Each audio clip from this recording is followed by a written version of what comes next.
तो आकांक्षा मामले में दो बड़े अपडेट सामने आ रहे हैं और दोनों ही अपडेट आकांक्षा को लेकर साफ साफ साजिश की तरफ इशारा कर रहे हैं। तो इस वक्त सारनाथ से लेकर वाराणसी तक और वाराणसी से लेकर इलाहाबाद तक कोहराम मचा हुआ है। आकांक्षा को 10 दिन से ज्यादा हो गए मगर आरोपी अब भी फरार हैं और अब समर सिंह पहली बार सामने आया है। जी हाँ, आकांक्षा केस का मुख्य आरोपी पहली बार सामने आया है। तो वहीं जिनके साथ आकांक्षा ने आखिरी बार पार्टी की थी उन दोनों शख्स को लेकर भी बड़ा खुलासा हुआ है। पार्टी के बाद अगली सुबह से लेकर दोनों गायब हैं और हैरानी की बात यह है कि दोनों ने आकांक्षा के लिए पार्टी थ्रो की थी।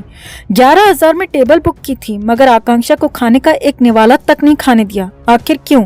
आकांक्षा ने खाना नहीं खाया, शराब नहीं पी और आकांक्षा के पेट में जो केमिकल मिला उसमें भी दोनों के हाथ होने की खबरें आ रही हैं। तो आपको दोनों ही खबर विस्तार से बताते हैं। आप भी वीडियो को ज्यादा से ज्यादा लोगों तक पहुंचाएं और कमेंट में जस्टिस फॉर आकांक्षा दुबे लिखना ना भूलें। चैनल के साथ जुड़कर चैनल को सब्सक्राइब कर हमारी आवाज बने। तो आकांक्षा दुबे मामले में पहली बड़ी अपडेट ये है कि समर सिंह को सामने आना ही पड़ा है। 10 दिन से फरार समर सिंह को बाहर आना ही पड़ा है। जहां एक तरफ पुलिस समर सिंह और उसके भाई संजय सिंह की तलाश में जुटी है, वहीं इस बीच खबर आ रही है कि आकांक्षा दुबे केस में मुख्य आरोपी माने जा रहे समर सिंह ने कोर्ट में अपने बचाव के लिए याचिका डाली है।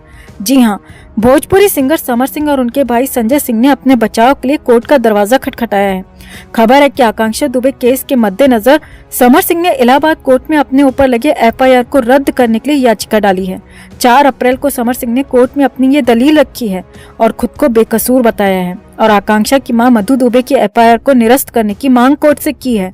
समर सिंह ने अपनी याचिका में लिखा है कि आकांक्षा दुबे की मौत में उनका कोई हाथ नहीं है। याचिका के मुताबिक समर सिंह ने बताया कि मुझ पर लगे आरोप बेबुनियाद हैं। मेरा करियर खत्म करने के लिए मुझ पर ये तमाम आरोप लगाए जा रहे हैं। इस FIR की वजह से मुझे मेंटली और फाइनेंशियली बहुत नुकसान उठाना पड़ रहा है, इसीलिए मुझे आरोप मुक्त किया जाए। यहाँ आपको बता दें कि इंडियन पीनल कोड के आर्टिकल 482 के अधीन समर सिंह और उसके भाई संजय सिंह ने ये याचिका डाली है और उसमें FIR के साथ ही पुलिस द्वारा जारी किए गए लुकआउट नोटिस को भी रद्द करने की मांग की है। हालांकि इलाहाबाद कोर्ट में अभी याचिका डाली गई है। कोर्ट क्या फैसला लेती है इसके लिए इंतजार करना होगा। यहाँ आपको बता दें, दोनों आरोपी भाई आकांक्षा दुबे की मौत के बाद से फरार हैं। पुलिस ने दोनों के खिलाफ लुकआउट नोटिस भी जारी कर रखा है। अब देखना होगा कि कोर्ट समर सिंह की इस याचिका पर क्या फैसला सुनाता है।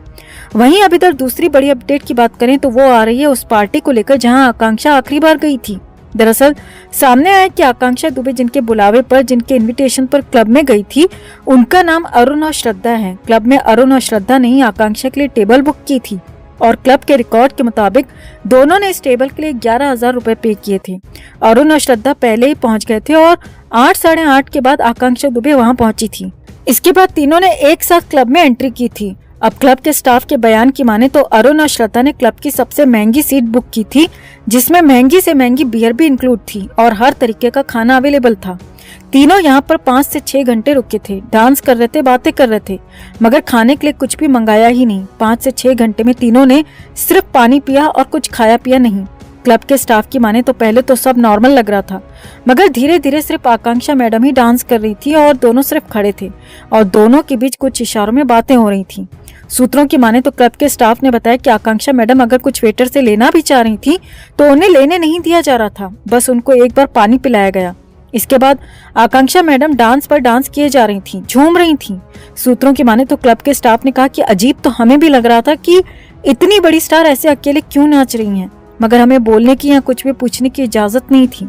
अब क्लब के स्टाफ ने ये बयान नाम और पहचान न बताने की शर्त पर दिया है और ये बयान वाराणसी के एक चैनल को दिया गया है और उसी के आधार पर ये सारी बातें सामने आ रही हैं। चैनल का दावा है कि आकांक्षा दुबे की मौत के बाद से ही अरुण और श्रद्धा नाम के दोनों ही व्यक्ति फरार हैं, गायब हैं। अब बात है तो हैरानी की दोस्तों कि 11,000 में टेबल बुक करने के बाद भी तीनों ने कुछ नहीं खाया और आकांक्षा अगर खाना चाह भी रही थी तो उसे खाने नहीं दिया गया। तभी तो आकांक्षा के पेट में न खाना था, न शराब और न ही किसी तरीके का लिक्विड। वो बस ब्राउन कलर का केमिकल उनके पेट में मिला है। तो क्या आकांक्षा को पानी के नाम पर कोई केमिकल पिलाया गया था? इस बात की जांच पुलिस को करनी चाहिए और इसके पीछे किसका हाथ है इसकी भी जांच होनी चाहिए। तो आपका इन दोनों ही मामलों पर क्या कहना है? क्यों समर सिंह खुद के बचाव में उतर आया है? इतना उतावला क्यों हो रहा है? अगर कुछ किया ही नहीं है तो भाग क्यों रहा है, छिप क्यों रहा है? और अरुण और श्रद्धा से भी क्या पुलिस को पूछताछ नहीं करनी चाहिए? आप भी अपनी बात, अपनी राय कमेंट में जरूर रखें और वीडियो को ज्यादा से ज्यादा लोगों तक जरूर पहुंचाएं। तो आकांक्षा दुबे को इस दुनिया से अलविदा कहे 10 दिन से ज्यादा हो चुके हैं, मगर ना तो आरोपी पकड़ में आ रहे हैं और ना ही डॉक्टर्स की बनाई पीएम रिपोर्ट पूरी है। पुलिस की कार्य प्रणाली तो पहले दिन से ही संदेह के घेरे में थी, मगर अब डॉक्टर्स और उनकी बनाई पोस्टमार्टम रिपोर्ट भी पूरी तरह शक के घेरे में आ गई है। दरअसल भोजपुरी अभिनेत्री आकांक्षा दुबे की पीएम रिपोर्ट सामने आने के बाद परिजन और वकील ने एक गंभीर सवाल खड़े किए हैं। वकील का दावा है कि आकांक्षा दुबे के पेट में खाना पाया ही नहीं गया, ना ही किसी तरह का कोई लिक्विड मिला है। शराब ना तो ब्रीदिंग में पाई गई है और ना ही स्टमक में पाई गई है। सिर्फ 20 ml का कोई भूरे रंग का लिक्विड टाइप का पदार्थ पेट में पाया गया, जिसका जिक्र पीएम रिपोर्ट में किया ही नहीं गया। वहीं इसके अलावा वकील ने बताया कि आकांक्षा दुबे का म्यूकस में ब्रेन ऑफ स्टमक चौक पाया गया था, जो कि अपने आप में हैरानी की बात है। और इस पीएम रिपोर्ट को देखने के बाद आकांक्षा के परिजनों ने और वकील ने पुलिस की थ्योरी को पूरी तरह धत्ता बता दिया और कहा कि ये साफ तौर पर मर्डर है, सुसाइड नहीं। आकांक्षा के वकील का कहना है कि ये पीएम रिपोर्ट पूरी तरह फर्जी है, क्योंकि अब आकांक्षा दुबे का अंतिम संस्कार हो चुका है, दोबारा सैंपल नहीं लिए जा सकते। तो ऐसे में फर्जी पीएम रिपोर्ट बनाकर केस को सिर्फ और सिर्फ आरोपियों के इशारे पर चलाया जा रहा है। आरोपियों से मिली भगत कर पुलिस कोर्ट में इस पीएम रिपोर्ट को दिखाकर साबित करना चाहती है कि आकांक्षा ने खुद को मारा था, मगर हम ऐसा होने नहीं देंगे, क्योंकि ये पीएम रिपोर्ट फेक है और अधूरी है। हम भी कोर्ट में साबित कर देंगे कि ये पीएम रिपोर्ट फर्जी है, क्योंकि मैंने पूरे सैंपल्स को देखा था।